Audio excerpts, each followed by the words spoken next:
Hello everyone, and welcome to our webinar on the Minnesota Manufactured Home Characterization Study. We're so happy to see you online with us today. My name is Andrea, and I'll be moderating today's session, which will be presented by my colleagues, Scott Pig and Jeanette Lazax. First, I want to go over a few things before I turn it over to Scott and Jeanette. We are recording this webinar today, so if you have any trouble with the live video feed or want to watch it again, all you have to do is visit the same link that you're using right now. To adjust your volume, you can use your computer's volume control and the little volume slider you see at the bottom of your screen. We also have some links loaded under the I icon, including a downloadable PDF of the slides, a link to our feedback form, and some other resources. We also have a poll question under the pie chart icon, so please answer it before you leave today. And last, we'll be taking questions via the chat balloon icon, and if you include your email address, we can follow up with you later. We'll do Q&A at the end of the presentation, but please send questions throughout the hour, and if we run out of time, I'll pass them along to Scott and Jeanette to answer via email. So with that, Jeanette, take it away. Thanks, Andrea, and thanks everybody for attending the webinar. First off, I'd like to start by thanking our sponsors, our funders of this research, Minnesota Department of Commerce, Division of Energy Resources.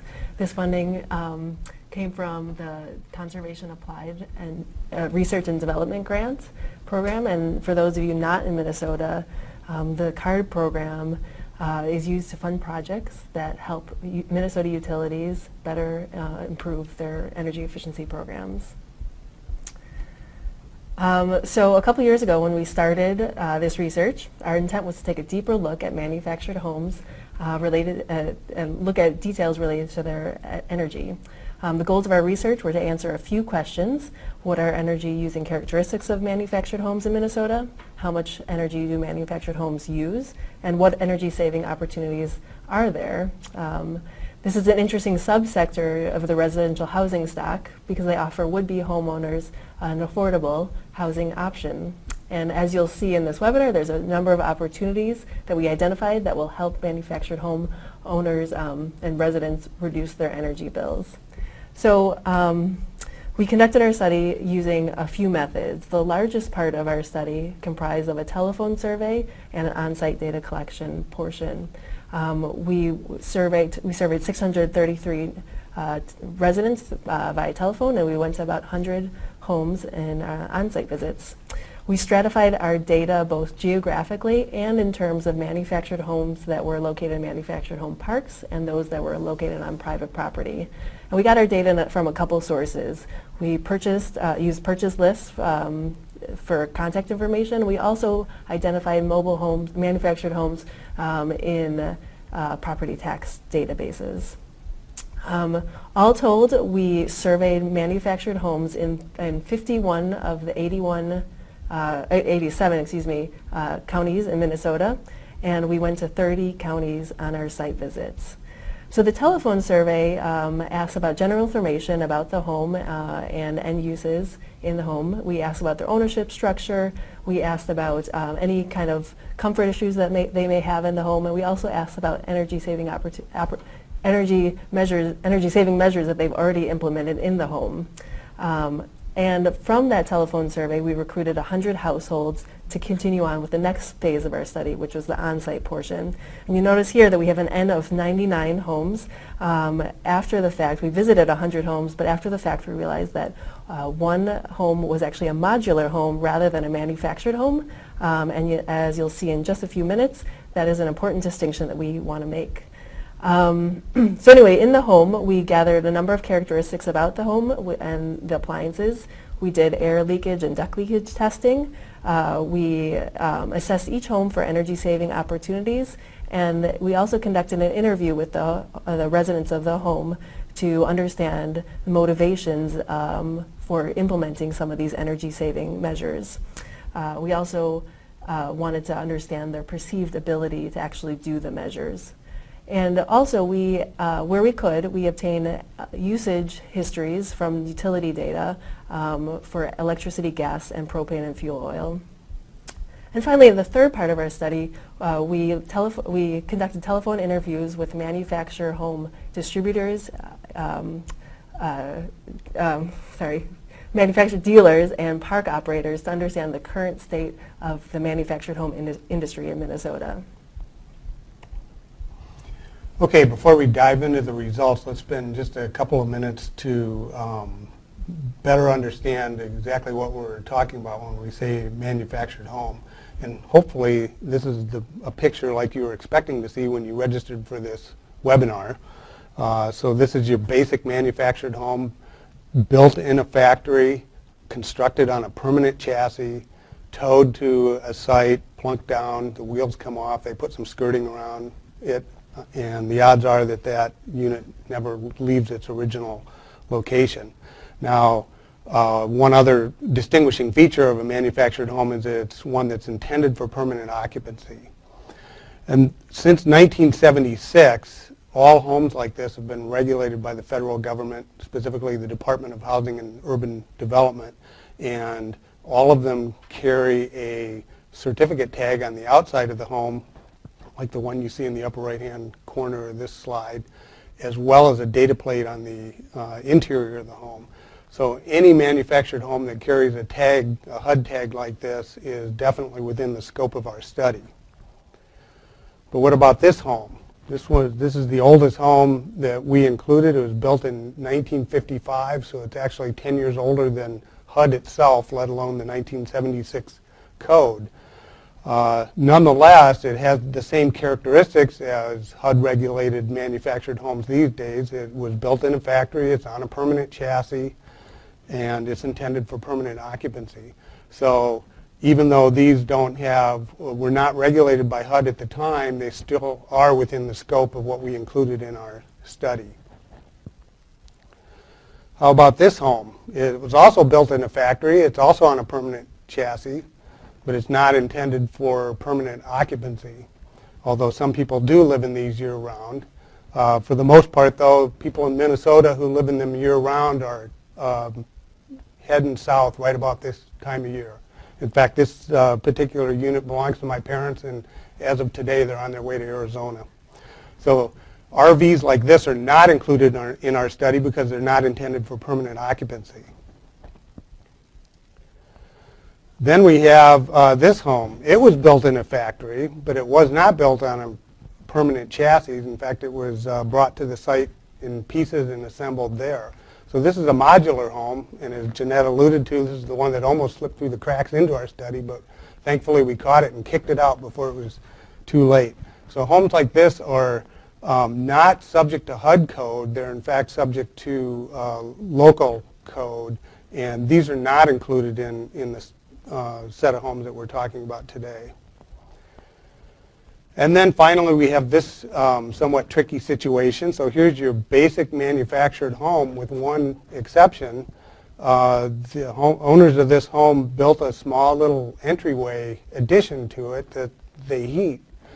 And the Census Bureau considers homes that have heated additions on them not manufactured homes, but rather single-family detached housing. And so if you look up the manufactured home counts in the census data, these homes are not included there. However, for our purposes, we said these are manufactured homes. They are within the scope of our study. And in fact, the data that we collected suggested that it's about 1 in 5 manufactured homes in Minnesota has a heated addition like this. So given those definitions, how many manufactured homes are there in the state of Minnesota? Our best estimate is that there are about 80,000 such homes in the state, and that's about 3.5% of all housing units in Minnesota. Now, that 3.5% is on the low end of lower 48 states. Minnesota actually ranks number 40 out of 48. I think states like South Carolina are pushing into the upper teens, or maybe even 20% of their homes are manufactured homes. In Minnesota, it's a much lower number, but that's typical of the upper Midwest. The figures are similar for Wisconsin, Illinois, Iowa, Michigan. And what we see in census data is that Minnesota's share of manufactured homes as a share of all housing in Minnesota was rising from the through the 60s, 70s, 80s, and 90s, and has been shrinking since then. Now that's partly because most of the new construction that's been going into the state has been single-family detached housing and multifamily apartments, but it's also because there is a phenomenon where manufactured home parks are closing in the state, particularly in the suburbs around the Twin Cities where the land becomes more valuable for other purposes, and parks are just kind of go defunct and go out of business. And when we look at our survey and on-site data in terms of the distribution of the age of manufactured homes, what we find is about half were built in 1990 or later, and about 80% of all units in the state are covered under either the 1976 and on HUD code or under a state code that was in existence for about 4 years before that. Now back to manufactured home parks, an outfit called the Housing Justice Center very helpfully compiled a census of parks in the state of Minnesota. It was very useful to us in doing this study. And if you look at this map, you can see that there are almost 900 manufactured homes around the state. There's one in just about every county in the state, and those parks range in size from just a couple of lots to more than 500. And here's an aerial photo of a typical Minnesota manufactured home park, although I don't know if the pool is all that typical for Minnesota. But what the typical situation in a Minnesota manufactured home park is that you own your manufactured home, you pay your own utilities, but you rent the lot that that home is sitting on. And because of that, because you don't own the land that it's sitting on, you don't pay real estate taxes on your manufactured home, but it is taxed as personal property in the state. And about half of all manufactured homes in Minnesota are in parks like this. The other half are scattered hither and yon around the state in hidden away on private property in onesies and twosies. And these manufactured homes this is a situation where you own the land and you own the manufactured home. So these manufactured homes are taxed as real estate rather than personal property. And what we found in our study is that there are some real differences between homes that are in parks versus those that are not in parks. One of which is that the ones that are not in parks are much more likely to be double-wide models, meaning that there's two halves that are towed down the highway and then put together on site. So about half of all manufactured homes on private property are double-wides compared to only about 25% of those that are in parks. Another important distinction between those two types of manufactured homes is that the ones that are in parks are much more likely to be heating with natural gas. So in our data that we gathered, it looks like more than 9 out of 10 manufactured homes in a park heat with natural gas. In contrast, the ones that are not in parks are much more likely to heat with propane, although a quarter do heat with natural gas. And that's just because these rural manufactured homes tend not to be, they're less likely to be near natural gas service, more likely to be out in the country where they don't have access to natural gas. Okay, so now let's spend a little bit of time talking about some of the kinds of households that occupy these units. Yeah, one of the more interesting parts, I'm getting a note to remind viewers to submit questions with the chat balloon. So don't forget to submit questions if you have them. We are looking forward to hearing any kind of questions or feedback that you have. So moving on, so one of the more interesting things about this kind of research is that behind all the numbers and all the graphs that we're going to show you are people and households that are unique and each have a story of their own. So before we dive into the aggregate results of our study, I wanted to give you kind of a metaphorical peek inside the window of some of these houses. I'm going to talk about 4 case studies. This first one is a home that's not located in a park. The two occupants are an elderly woman with her adult son. The woman has some mobility-related health issues, but they're not on any income or disability-related programs. They heat their home with natural gas. They have central air conditioning. And the home was manufactured in the 1980s, and within the last decade or two that they've been there, they've maintained the home very well. They made some upgrades, such as putting on a new roof and replacing some of the windows. But with that, our site visit revealed over $400 worth of energy saving opportunities, and we'll get into the details about how we calculated that. And for this house, a third of those savings came from simply changing their lights from incandescent bulbs to more efficient LED bulbs. The rest of the savings came from upgrading to a new furnace, doing some duct and air sealing, and upgrading the refrigerator and upright freezer to a more efficient model. This home didn't have any financial, or they didn't express any barriers to doing any of these measures related to monetary barriers. They didn't seem to see their utility bills as a high percentage of their total household costs. And for them, it's possible that motivation to do these measures wouldn't come from a financial motivation. Our next case study is a home that's located in a manufactured home park. It's owned by a retired couple that downsized from another larger home, and they bought this home in this park that was a foreclosure for $2,000. They have since made a number of upgrades to the home, including new plumbing piping, partial floor replacements, upgrades to their water heater, and a new furnace. They generally think their natural gas bills are reasonable, but they think that their electric bills are higher than they should be. They have electric dryer, and an electric range, and electric water heater. More importantly, they rate their comfort as very low in winter, and oftentimes use a space heater to add warmth to their spaces. And they even while putting that plastic film on windows and 2 out of the 3 doors. So not surprisingly, we found some air sealing and duct sealing opportunities in the home, as well as some belly area repair issues. And all of those upgrades addressing those issues could improve winter comfort in the home, and perhaps could reduce the amount that they use their electric space heater, and potentially reduce their electric bill by $250 on an annual basis just by stopping using that electric space heater.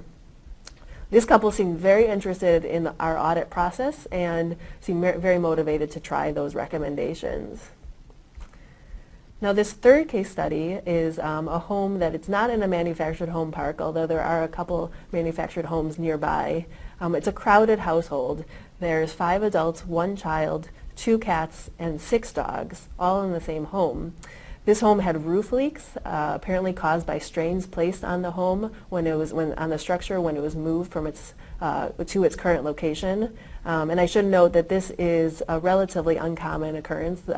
Only 20% of manufactured homes are moved from their original site location.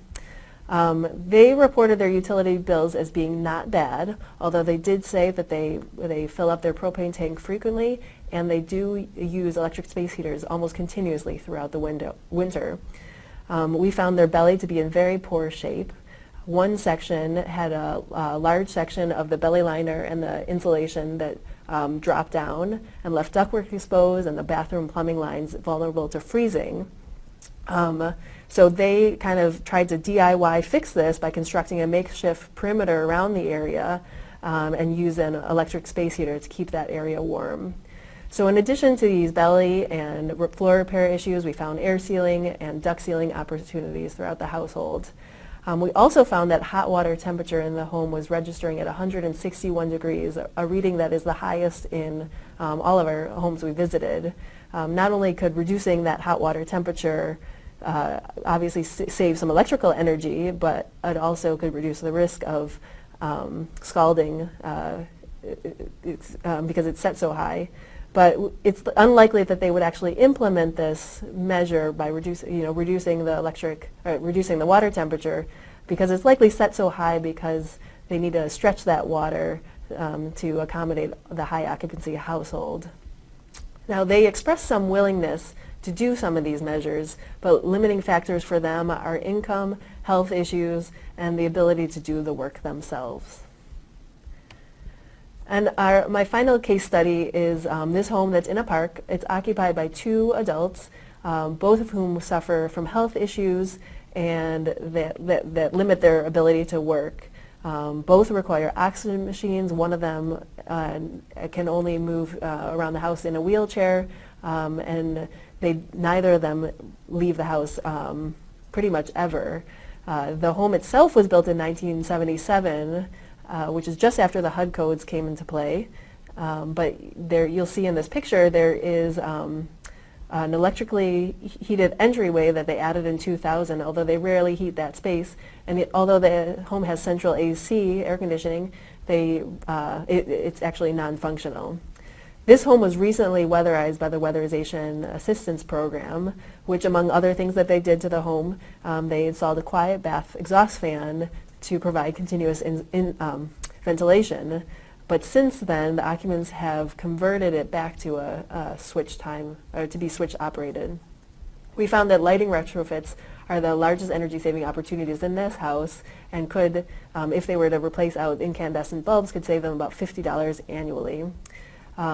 Health issues and lack of disposable income definitely restrict the ability of this household to implement any of the energy improvements that we suggested, although the homeowner that we did talk to expressed a willingness to implement some of the low-cost measures themselves.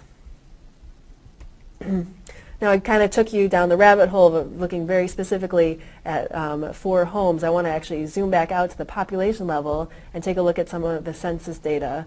You know, if we look at census data, we see that residents of manufactured homes kind of occupy this interesting demographic position. They're not somewhere in between a single-family site-built home and multi-family, you know, apartments or condominiums. Manufactured home residents closely resemble single-family homes in terms of household size, but if you take a look at these graphs here, they're more akin to apartment dwellers in terms of income and poverty level.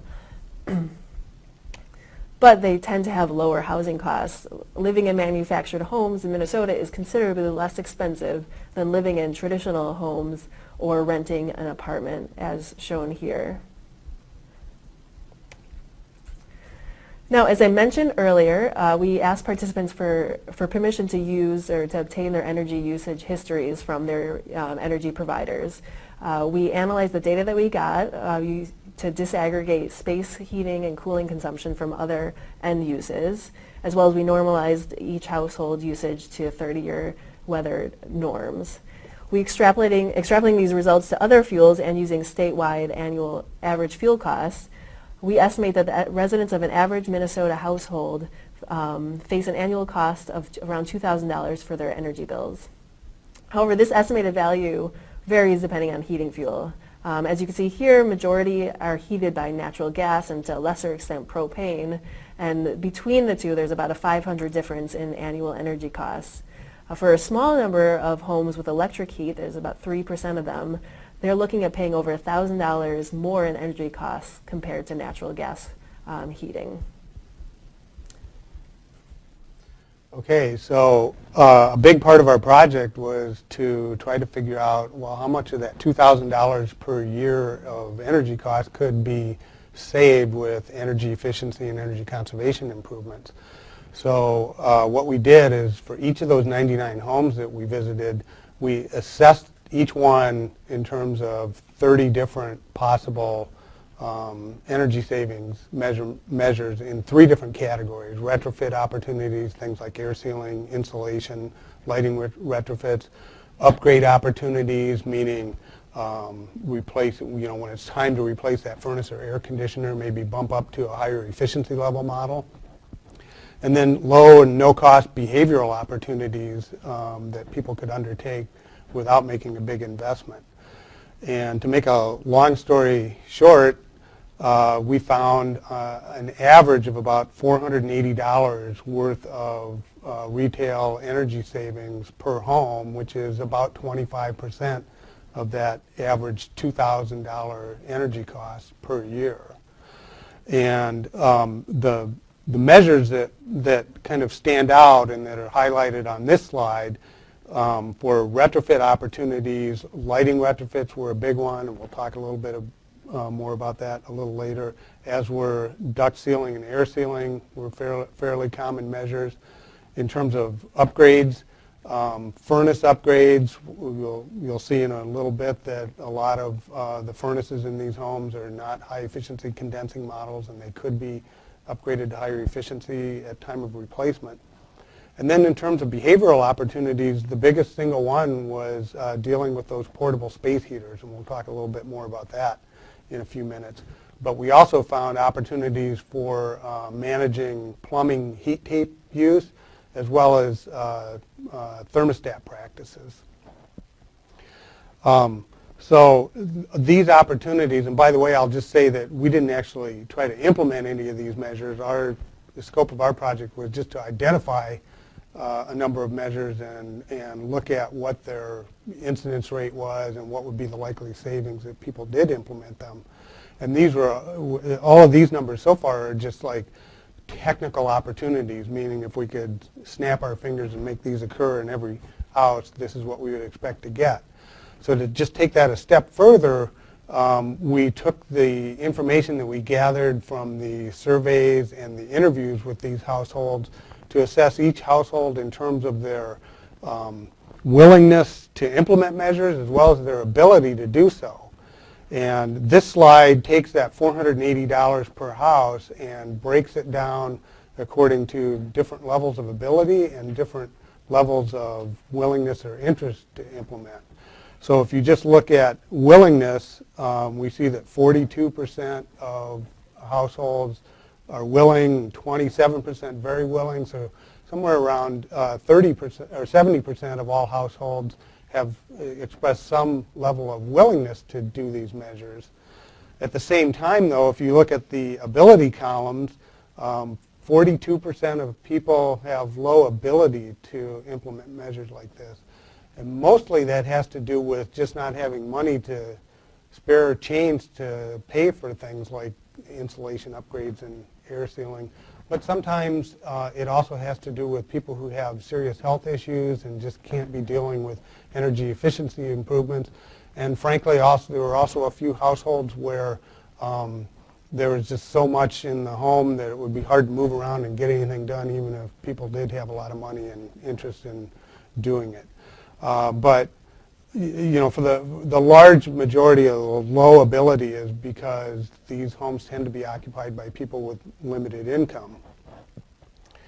Now, if you just focus in on people who are either willing or very willing and have medium or high ability to do measures, that takes us down to roughly half of that $480 or $240.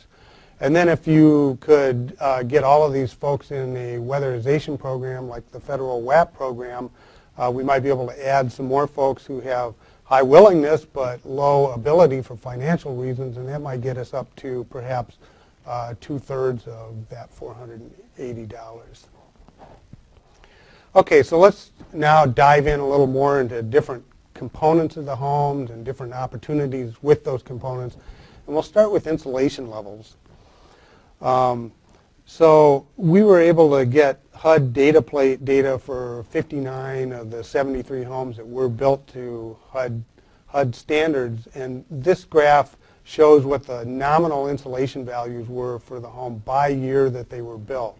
So you can see, for example, that ceiling insulation levels rise dramatically once you get into homes that were built in 1995 or later, going from, you know, typically the older homes had nominal insulation levels that were in the R11 to R19 range, but more recent homes are built more in the R20 something to R30, even R40 level.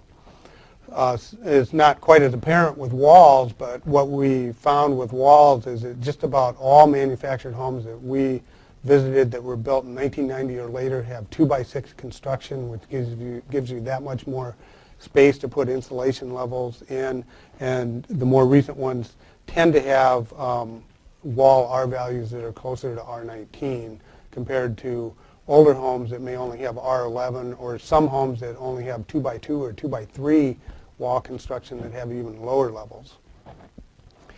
And then in terms of floors, what we typically see is something around R12 insulation in the belly area of a mobile home underneath in the floor area. Although that there are some that have higher levels and some that have lower levels.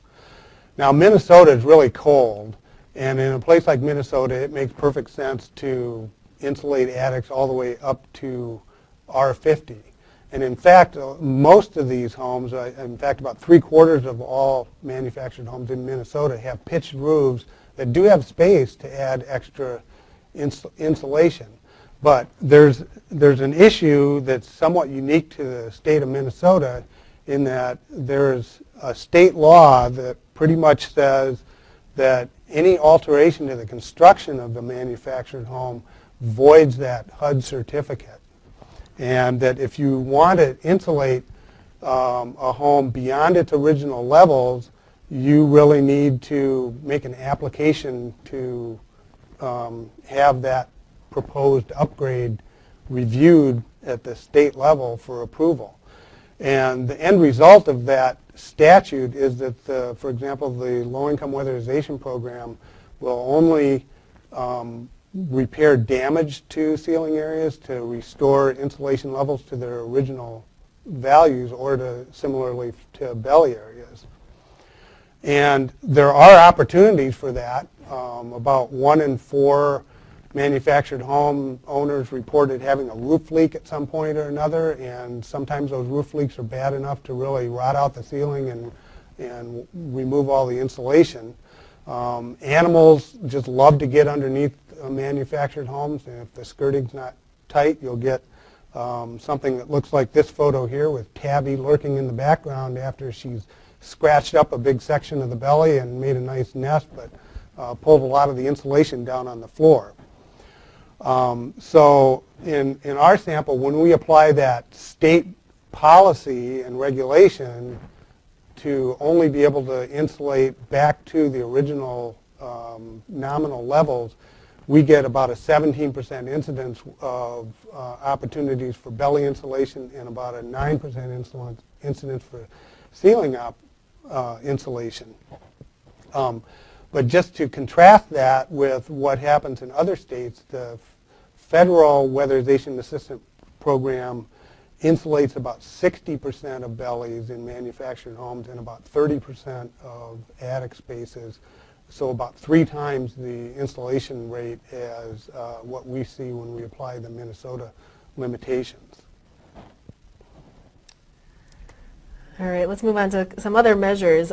But first I wanted to point out this is our one and only picture of Bruce Dahlberg of Affordable Energy Solutions, who's here doing a blower door test. He's the one that actually collected all the data for the study.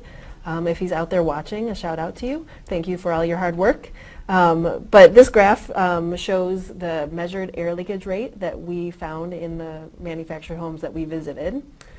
Just for comparative purposes, for against site-built homes, 5 to 15 air changes per hour is typical of older homes. A little less than 7 is typical for newer homes, again, site-built homes. And it's possible to find 3 to 5 air changes per hour in the tightest new homes. So looking here, you know, that overall average air changes per hour in manufactured homes that we found is around 13 air changes per hour. I want to point out that non-park homes and homes occupied by low-income households tend to be leakier than those in parks and those occupied by non-low-income households. This is likely because the manufactured homes for these subgroups tend to be leakier, or tend to be older, which are much more likely to be leakier. The newer homes, if you see on the far right side, the purple bars, are considered considerably tighter than older homes. So the opportunities that we found for air sealing in manufactured homes typically include electrical and plumbing penetrations to the house, as well as the marriage joints between the halves of a double-wide unit. And based on what we know from weatherization and manufactured homes, we estimate there's a technical potential for air sealing in more than 95% of manufactured homes in Minnesota, and a cost-effective potential savings for about 1/3 of those homes. Some of the homes we visited, like this one in this picture, have already been sealed by the weatherization program. Now, duct leakage is also a common issue for manufactured homes, and since the home's ductwork is nearly always located under the floors in an unconditioned belly area of the home, addressing and sealing these leaks can not only provide energy savings but also provide comfort improvements. And again, like air sealing, low-income households are a lot leakier than non-low-income households, and new buildings, again on the right-hand side, are considerably tighter. And we found that typical manufactured home duct systems leak about 10% of heated supply air to the outside, with 1 in 20 homes leaking at 20% or more. We found that 3 out of 4 homes have a cost-effective duct sealing opportunity. Okay, turning to heating systems, just about every manufactured home in Minnesota and probably nationwide has a central forced air furnace like the one pictured here. What our data showed is that 80% of those are standard efficiency units that have an efficiency of about 80%. Now, upgrading those to, it is possible to put in a condensing high efficiency furnace in a manufactured home that has an efficiency of at least 90, if not 92 to 94%. The main hurdle is that it costs a fair chunk of change to do that. So for most homeowners, it's not cost effective just to pull out your existing functional low efficiency furnace and put in a higher efficiency one. But it is a good opportunity if and when you are replacing that unit. And so we find that most manufactured homes have an opportunity for this at the time of replacement. Now, what's really interesting from our data, I think, is what we learned about supplemental heating systems in these homes. So we found that 60% of manufactured homes use some sort of supplemental heating in their home, the majority of which is portable electric space heaters. About 4 out of every 10 manufactured home households is using 1 or more portable electric heaters. Now, in a few cases, people told us that they were doing that because it was less costly to run an electric heater than it was to run their natural gas or propane furnace. In general, that's not true, but that's what people told us, and that's what they believed. More often, though, people were doing this because of comfort issues. And in fact, we found a correlation between homes where we observed torn up bellies that were in poor shape and the likelihood that somebody was using electric space heaters. And when we had people self-rank or report their winter comfort rating on a 1 to 5 scale, where 5 is very comfortable and 1 is super uncomfortable, we find a lot fewer households that are using portable electric space heaters saying they were very comfortable, and a lot more giving a low comfort rating of down around 2. So, and then the other thing is that we could actually see this electricity use in the billing data that we gathered, and to us it looks like the average household that uses electric space heaters is using about 3,000 kilowatt hours a year worth of electricity for that purpose. And if there was some way we could get people to stop using those electric space heaters, it would save them, on average, maybe about $300 a year, and that's even after accounting for the fact that their main furnace is going to run more now that they're not using electric space heaters. But it would be naive at best to think that we could just do a campaign to say, stop using your electric space heaters, because really this seems to be mostly a comfort-driven problem. So what we really need to do is have programs that can get out there and address the underlying sources of those comfort problems, which in most cases are going to be torn up bellies and duct leakage. So that makes for, in the context of Minnesota utility programs, it makes for kind of an interesting programmatic challenge, because the electric utilities who would get the savings from reducing the use of electric space heaters are usually not the ones who are addressing shell and duct leakage issues in homes that heat with propane or natural gas. So we see a need for some programmatic innovation in this area, but if there is a way to tackle it, there could be some real savings achieved by reducing the use of these electric space heaters. Okay, on the cooling side, it may surprise you that even in Minnesota, there's a lot of air conditioning. 9 out of every 10 manufactured homes has some form of air conditioning. The majority of these homes have a central split system like the one you see pictured here. Now, we did find some opportunities for cooling savings, some related to managing the thermostat, some related to upgrading an older central system when it's time to replace. We found some that had dirty outdoor condensing coils that could provide some savings if those were clean. But for the most part, cooling seasons in Minnesota are fairly short, and the bills are not nearly as high as your heating bill. So cooling opportunities are somewhat limited in this state. All right, so with water heating, the vast majority of water heaters in manufactured homes are conventional tank models like you see here. Electricity is the most common fuel for water heating, but natural gas fuels water heaters in manufactured home parks, or nearly half of those water heaters in manufactured home parks, kind of related to the fact that the point that Scott made earlier that natural gas heating is more common in manufactured home parks as well. So most water heaters are located inside the home, but a minority are located in closets that are accessed from the exterior of the home. These units, not surprisingly, tend to lose more heat because they're located in a colder environment. Now when we look at the hot water savings measures incidents, we find that they're pretty common, although they're not really big dollar saving measures. So with the exception of the temperature set point reduction, we found at least one of the first 4 measures in this graph in 60 to 80% of all the manufactured homes that we went to. And nearly a third of manufactured homes have a hot water temperature set point, or hot water temperature of 135 degrees or higher, which is generally considered to be a scalding hazard, especially for children. When we went into the home, we made a comprehensive census of light bulbs during the site visits, classifying each bulb by type, wattage, and location in the home. Now, incandescent lighting makes up about 60% of all the bulbs in manufactured homes, which represents more than 80% of the estimated electricity consumption for lighting. Now, some of this is going to turn over naturally given the phase out of incandescent bulbs, but energy efficiency programs could make this turnover happen faster.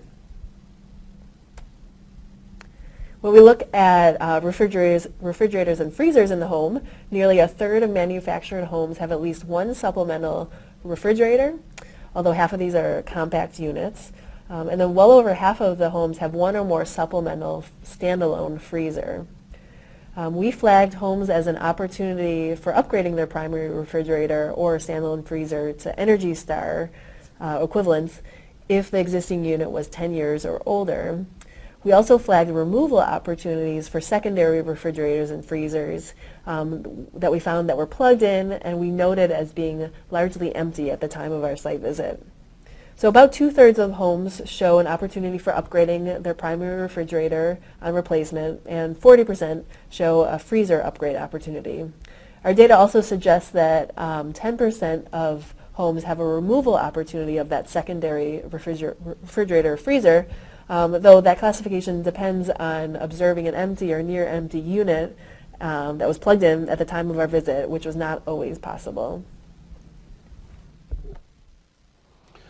And then in the miscellaneous category, there's plumbing heat tape. So just about all manufactured homes use this electrical tape wrapped around their water pipes underneath the home to keep the pipes from freezing, and some also use what's called a heat rod that you stick down in the ground where the pipes come out of the ground to keep that part from freezing too. And we did some limited monitoring of these devices last late winter through into the spring, just to see how much electricity these things use, and also to see, whether people turn these off when the weather warms up. What we found is among about 20 homes, we found 5 or 6 cases where they have the tape, but it didn't appear to be functional, or it was drawing so little wattage we couldn't even measure it, which kind of makes you wonder about how much this stuff is even really needed. And then in terms of whether people turn them off or unplug this tape during the warmer months, it seems like most just leave them plugged in all year round. I think we had 2 cases, one where somebody actually crawled underneath their manufactured home and unplugged it at a power strip like the one you see here. Another one where the park operator actually went around and unplugged people's heat tape during the warmer months. But it seems like most of the time this stuff is operated year-round in Minnesota, and when you take our monitoring data and extrapolate it out to a year, it looks like the average manufactured home has heat tape that uses something on the order of 400 kilowatt hours a year worth of electricity, although among the sample that we looked at, it went as high as 1,500 kilowatt hours per year. Now, if there's a way to put this heat tape on thermostatic control or even make it switch operated from within the house, there is a possibility for some savings here.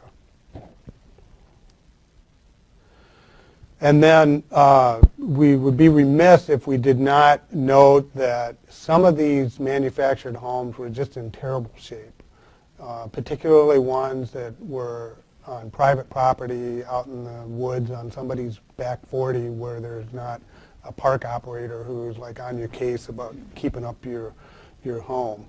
You can see in the picture here that we ran into cases where there were actually ponds of water on the roof of the unit, partial or fully collapsed ceilings, bellies that were almost completely ripped out by animals or rotted out from leaking plumbing issues. And I think the key here, point I want to make here is that, addressing some of these energy efficiency opportunities comes with also addressing these underlying repair and health and safety issues as well. And I would also point out that, air sealing is a real opportunity in manufactured homes, but you also need to pay attention to the amount of ventilation that these homes get, especially after you do that air sealing. If you think back to Jeanette's case study number 2 with 5 adults and I forget 7 animals in the place, if you really seal that place up tight, there's going to be terrible air quality in there. Bruce did measure existing bath fan airflow in many of the homes that we were in, and often, as we find in single-family homes, stock bath fans do not move nearly as much air as they're supposed to. I think we had something like 27 CFM on average. Many were pulling less than 20 CFM, and we all know that that these bath fans tend not to be run all the time because they're noisy. So air tightening in manufactured homes, as with site-built homes, may bring with it the need to put in some quiet, continuous mechanical ventilation. Okay, just to kind of wrap up here, we came up with 5 recommendations for improving utility programs related to manufactured homes in Minnesota. One is, given the nature of the households that occupy these homes, we suggest that utilities continue to work closely with the State Weatherization Assistance Program, because half of this population is eligible for low-income weatherization. The agencies that deliver that weatherization are well versed in how to deal with the idiosyncrasies of manufactured homes. Second, the utilities could perhaps help the weatherization program by helping to identify the half of manufactured homes that are out on private property. These homes are more likely to be occupied by low-income households. They're more likely to be older. They're more likely to be in worse shape. So these are particularly good opportunities for weatherization. On the side of the park homes, the half of homes that are clustered together in parks, there may be an opportunity for some blitz-type programs where a utility could work with manufactured home park operators to come in and do direct install of low-cost, no-cost measures, perhaps even do an extended set of say, air sealing and duct sealing work throughout the park. And in our interviews with park operators, we ran across a number of operators who were enthusiastic about anything that they could do to help their residents save energy. Some of these operators already do work to like help people sign up for low-income energy assistance and weatherization as part of their just regular day-to-day practice. Fourth, as we talked about at several points in this presentation, electric space heaters are used quite a bit in this housing stock. It's related to comfort issues. If we can come up with some programmatic innovation so that those opportunities can be addressed and we can reduce the use of electric space heaters, there could be some real electric savings in this housing stock. And then finally, we didn't talk too much about new manufactured homes because the volume of new manufactured homes seems to be pretty limited in Minnesota. We think it's fewer than 1,000 that are purchased in the state each year, but it would not be difficult for Minnesota utilities to just extend their existing new home programs to cover manufactured housing because there's already an Energy Star specification for manufactured homes, and it would be a fairly easy add-on to existing programs. So with that, that's the end of our presentation. Do we have any questions that we want to? And I also, before we go to Q&A, I'd like to remind everybody that we have a link to the final report that is available under the eye icon on your screen. So feel free to download that. And we'll also include a link in the follow-up email that we send to you. So let's go to some Q's. An earlier question came in about utility prices, wondering what the prices are like for natural gas, propane, electricity in Minnesota, or does it vary across the state? Oh, well, that's a great question. I wish I'd written down what the prices we use. And by the way, the cost effectiveness calculations that we did for assessing when there was an opportunity or not was all based on the retail price of fuels. And I want to say that we used around 12 or 13 cents for electricity, somewhere around 60 cents for natural gas, but you probably should go to the report, Yeah, and it's definitely documented there. It's footnoted in the report. So, yeah, so in that eye icon on your screen, you should be able to download the report, and the data's there. So, sorry, yeah, I don't know. Well, and just one other thing is that we did not vary the prices that we used across the state. We used a single statewide average throughout. Let's do another mathy question. How do you identify manufactured homes using property tax data?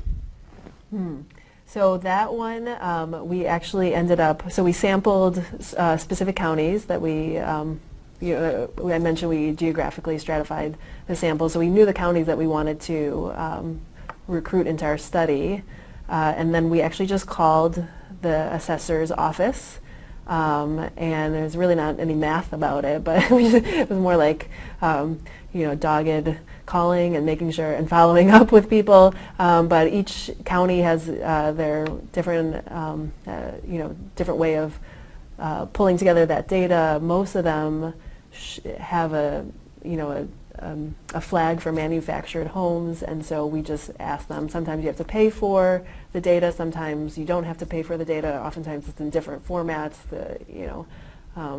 It's not one size fits all across the state. So in terms of that, it's relatively easy to get, except it's a little time consuming. But that information's out there. And it depends on the state also. This is for Minnesota. It highly depends on the county. Yeah, and one interesting twist on that is that When you go to property tax records to look for manufactured homes, mostly what you will get are ones that are not in parks, because those are the ones that are listed as real property versus personal property, and that information is publicly available. The manufactured homes that are in parks are taxed as personal property, and that tax information is generally not publicly available. But in our case, we had that very helpful census of all the manufactured home parks in the state that helped our study and could be a great resource for Minnesota utilities in addressing opportunities in park homes. About the census data on income that you referred to before, is this data just for Minnesota or all of the United States? That one was for Minnesota. Yes. Yeah. Mm-hmm. Yeah. Here's one about WAP versus opportunities. So does the WAP program incorporate all or most of the opportunities you proposed?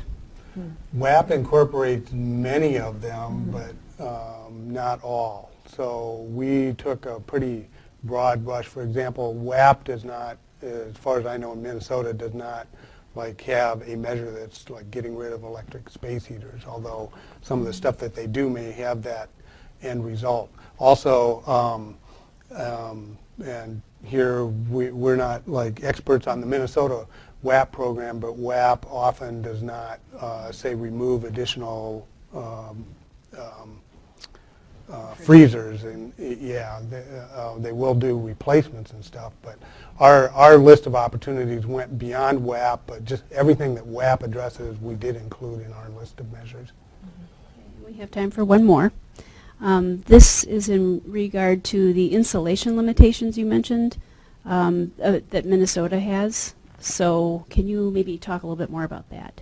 Yeah, so the gist of this is that, you know, the state has that administrative rule that's on the books, and when, for example, the folks who run the Minnesota Weatherization Assistance Program look at that statute, they essentially say, well, this precludes us from say, putting in more than the original level of insulation in an attic, even though there may be an additional 6 to 8 inches where that could be done. And so the guidance for the low-income weatherization program in Minnesota says you will not go beyond the original kind of construction condition of a manufactured home. And I think because the low-income weatherization program has that guidance that's out there, that probably utility programs would, you know, follow down that same pathway. And this is something that was new to us. It was actually an interesting interaction when we went out in the field with Bruce on our first practice home, and we were saying, well, you know, well, how much insulation's up there, and could we, you know, add some more on this home? And Bruce was like, oh, well, you know, we can't, unless it's damaged, you can't really do anything about it in Minnesota. Many other states have a different take on this, including Wisconsin, where they will happily go in and blow R50 into a manufactured home attic. So this is kind of a high-level policy thing that's way above our pay grade, but does seem to be a limitation in the ability to do insulation in Minnesota manufactured homes. Thank you.